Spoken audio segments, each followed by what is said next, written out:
Hey guys, bit of an impromptu vlog today, but I wanted to vlog this. I've been meaning to do this for ages. Let me put my camera down and I can explain it. So about a year ago I ordered a food intolerance kind of allergy test, and I never ended up doing it because COVID happened. And I was like, the labs aren't going to be open, and like the post might take a while to get there, and it's I think it's blood that I need to send off, so I didn't want to waste a kit basically. But I thought I would do the test and show you guys the results in this video. So I ordered my test from Life Lab Testing. It's kind of one of the first ones that came up on my kind of research for it. And I ordered the complete body test, and that will test for 40 allergies and 80 intolerances. So interesting. I'm going to be so fascinated by the results of this when it comes back. And I'm just opening all the kit now, and yeah, I'm going to do it now on camera, which is going to be a little bit nerve-wracking.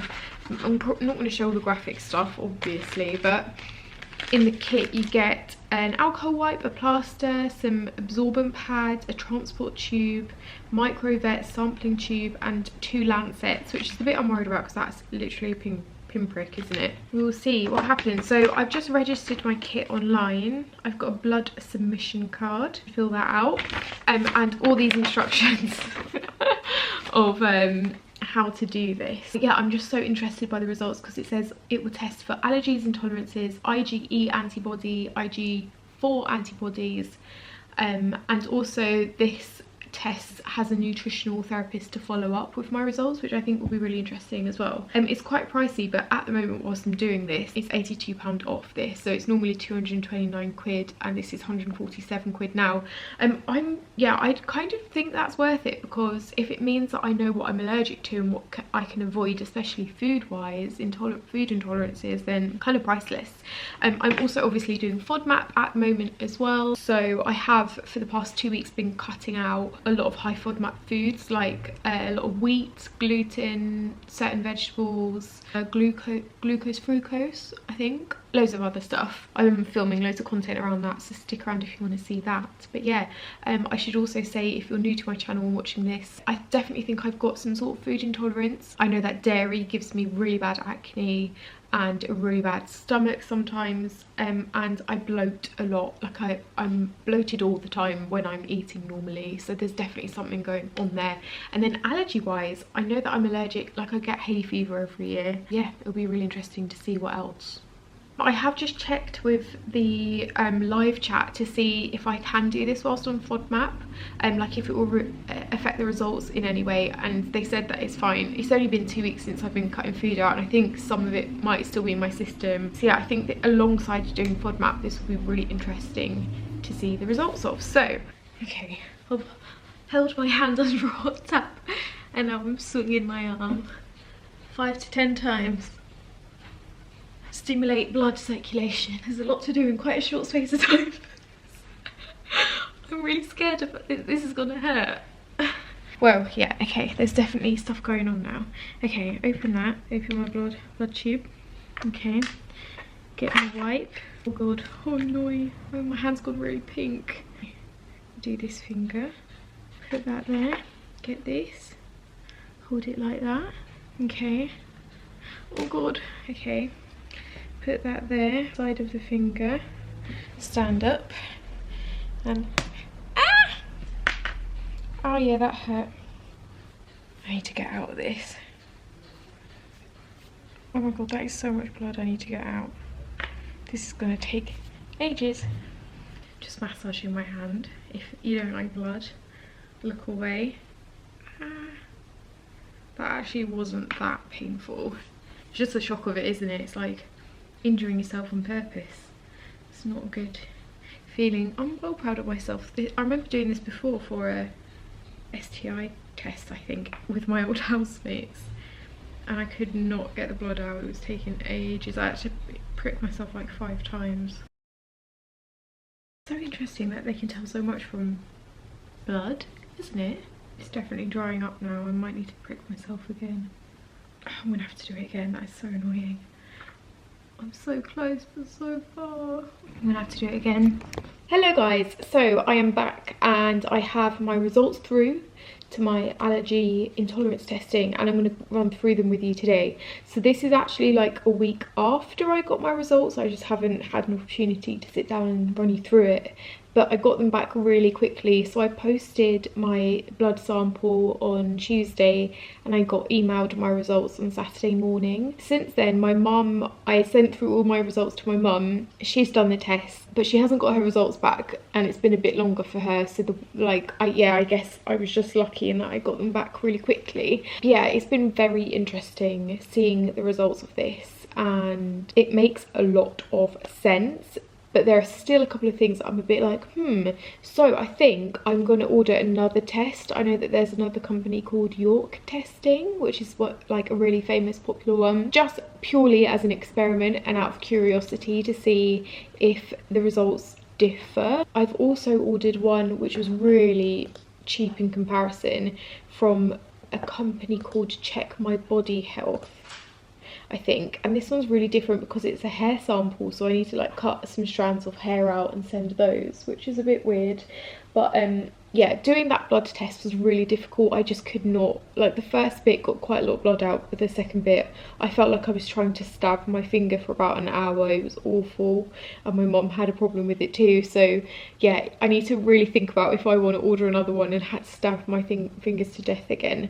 But yeah, I'm going to show you my screen. Hope you can see that. So they give you a PDF of your results. So this is what it looks like. I have 6 food allergies and I have 9 kind of medium intolerances and 1 huge body intolerance. Before we run through this, I just thought it was interesting to tell you guys the difference from what I've read about the difference between an allergy and an intolerance. So an allergy is your body's immune system responding to what would normally be considered a harmless substance. So the body perceives that substance to be a threat and produces an inappropriate response. Says if you have any food allergies, even if they are very small, like if it's an allergy, you should immediately just cut it out and not ever reintroduce it back into your diet. Whereas compared to an intolerance, which just means that an intolerance is difficulty digesting certain foods and experiencing physical symptoms as a result of eating them. So if you have a really high food intolerance, you should also remove that from your diet.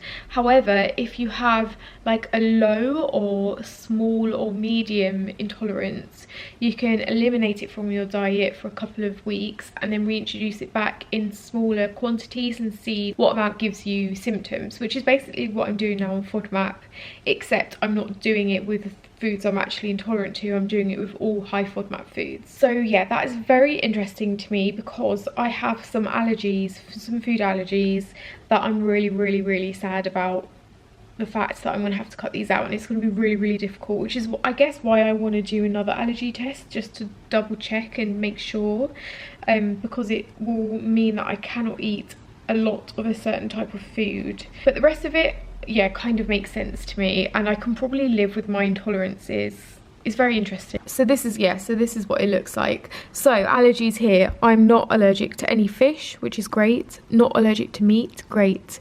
And then I'm getting a kind of small reaction here on allergies on wheat and rice, which is so interesting. Rice I've been eating a lot recently on FODMAP because it's one of the only kind of carby things I can have, but I have quite a low reaction to that. Also wheat, I mean the score is very low, 1.17, but technically this means that my body isn't liking and is trying to attack when I eat this food, so I should immediately cut it out, which I am pretty devastated about. I am not allergic to any vegetables, not allergic to soy, not allergic to eggs, no reaction to milk, which is interesting, no fruits, no tree pollen, but I am allergic to rye and grass pollen, which makes sense because I get hay fever every year, and then a small allergy to dust mites and some sort of mold, which I mean I obviously want to avoid anyway. And then we move on to the intolerances. So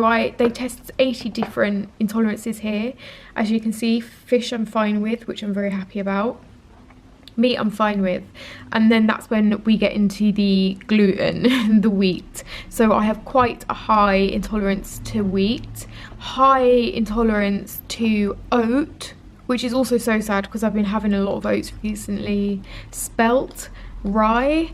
I don't have a reaction to barley, but I also have a reaction to wheat, durum wheat and gluten. So yeah, my body basically does not like gluten, both allergy wise and intolerance wise. So it's pretty obvious that that has been kind of one of the main things that's been causing my bloating and like stomach trouble over the past God knows how long. I am wondering now whether I should go to my doctor and ask for a celiac test, because if from this I find out that I'm celiac and it's actually really bad for my body to be eating this stuff, then I need to know that. Yeah, I'm pretty devastated about this because all of my favourite foods have gluten in. I love biscuits, I love burgers, I love pizza, I love gluten, I love it.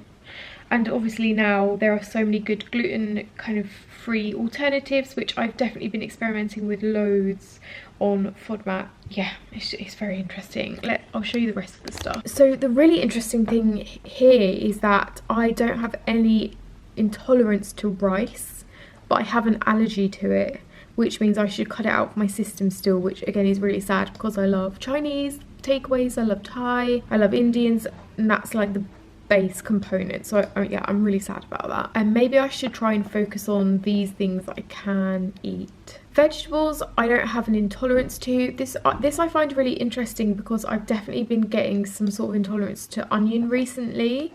I've started testing onion in my diet, and here it says that I'm fine, but I don't think I am. So yeah, I'd like to get that tested again somehow. But yeah, very happy about the rest of this. Also, I know for a fact that I get really bad bloating from cabbage and broccoli. So yeah, there are a couple of things here that I'm a bit unsure about. And then this is super interesting. So I have a really high intolerance to soy, like very, very high, nearly 100% intolerant, which makes so much sense because there was a day quite early on in FODMAP where we made like a rice noodle soy sauce prawn dish, and it was delicious and I couldn't wait to have it again for lunch the next day.